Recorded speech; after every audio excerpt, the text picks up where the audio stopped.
Hello friend, welcome back to my channel recipes and more চ্যানেলে আপনাদের সকলকে আরও একবার স্বাগত জানাই। তো বন্ধুরা, আমি বেশ অনেকটা দিন পরেই ভিডিও দিচ্ছি। তো আমার শরীরটা খুব একটা বেশি ভালো ছিল না, তাই একটু ভিডিওটা দিতে দেরি হয়ে গেল।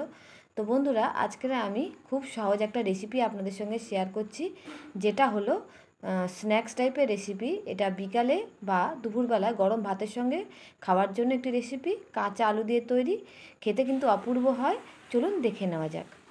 কাঁচা আলুর পকোড়াটা বানানোর জন্য এখানে আমি দুটো মিডিয়াম সাইজের আলু ভালো করে ছুলে পরিষ্কার করে টুকরো টুকরো করে কেটে ধুয়ে রেখে দিয়েছি এই বাটির মধ্যে।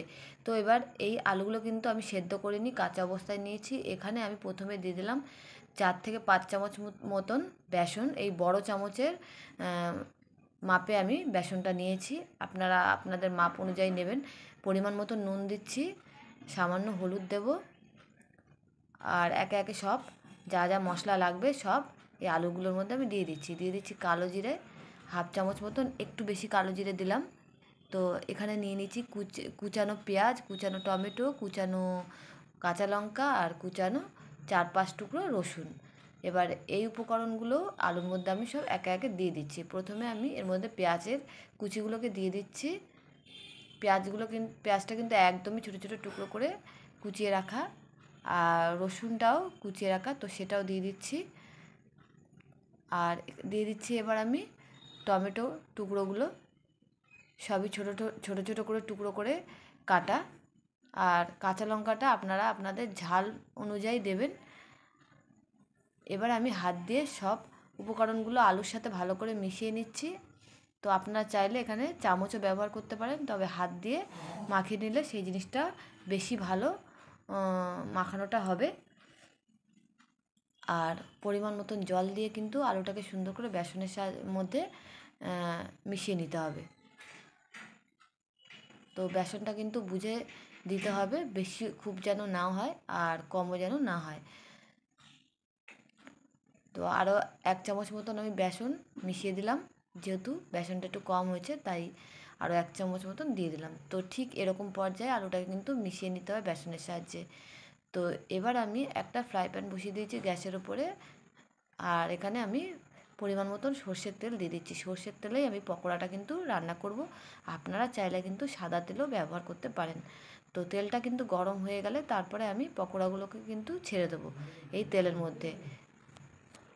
তো বন্ধুরা দেখুন, তেলটা কিন্তু গরম হয়ে গেছে, ধোয়া উঠে গেছে। এবার আমি ছেড়ে দিচ্ছি পকোড়াগুলোকে একটা চামচের সাহায্যে।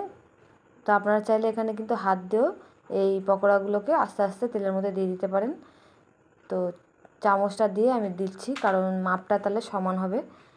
প্রত্যেক কটা বড়া আমি এইভাবে চামচের সাহায্যে তেলের মধ্যে দিয়ে দিচ্ছি সুন্দরভাবে। তো একটা পিঠ ভালো মতন লাল লাল করে ভাজা হয়ে গেলে তারপরে আমরা পরের পিঠটা উল্টিয়ে দেবো।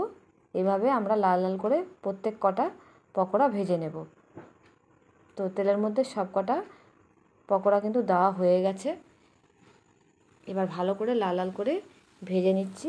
তো একটা পিঠ কিন্তু লাল লাল করে ভাজা হয়ে গেছে, এবার আমি পরের পিঠটা উল্টে দিলাম। তো এই সময় কিন্তু আমাদের গ্যাসের স্টিমটা মিডিয়ামে রাখতে হবে, বেশি কিন্তু হাই হিটে রাখলে কিন্তু পুড়ে যাবে আর ভেতরের আলুগুলো কিন্তু কাঁচা থেকে যাবে। তাই জন্য মিডিয়াম ফ্লেমে রেখে বড়াগুলোকে ভেজে নিতে হবে। তো ভাজা হয়ে গেছে দু পিঠ, এবার আমি পকোড়াগুলোকে তুলে নিচ্ছি কড়ার থেকে। তো আর একটা ব্যাচে আমি পকোড়াগুলোকে ভেজে নেব ঠিক এইরকমই একই রকমভাবে। তো বন্ধুরা দেখতেই পাচ্ছেন কিভাবে কাঁচা আলু দিয়ে সুন্দরভাবে ঠিক বিকেলবেলায় আপনারা এইভাবেই পকোড়া বানিয়ে মুড়ির সাথে বা সসের মাধ্যমে আপনারা এই পকোড়ার স্বাদ কিন্তু গ্রহণ করতে পারেন। তো অবশ্যই আপনারা বাড়িতে একবার এরকমভাবেই কাঁচা আলু দিয়ে পকোড়া বানিয়ে খেয়ে দেখবেন। আশা করছি আপনাদের সকলেরই ভীষণই ভালো লাগবে, আর গরম ভাতের সঙ্গেও খেতে কিন্তু খুবই ভালো লাগবে। তো সব কটা বড়া কিন্তু আমাদের ভাজা হয়ে গেছে। এবার আমি একটা পাত্রের মধ্যে সব বড়াগুলোকে তুলে নিলাম। তো বন্ধুরা, আপনারা যদি আপনাদের ভালো লেগে থাকে অবশ্যই আপনারা বাড়িতে একবার এরকমভাবে পকোড়া বানিয়ে খেয়ে দেখবেন, আপনাদের সকলেরই ভালো লাগবে। আর ভালো লাগলে অবশ্যই কমেন্ট করে জানাবেন, লাইক করবেন, সাবস্ক্রাইব করবেন।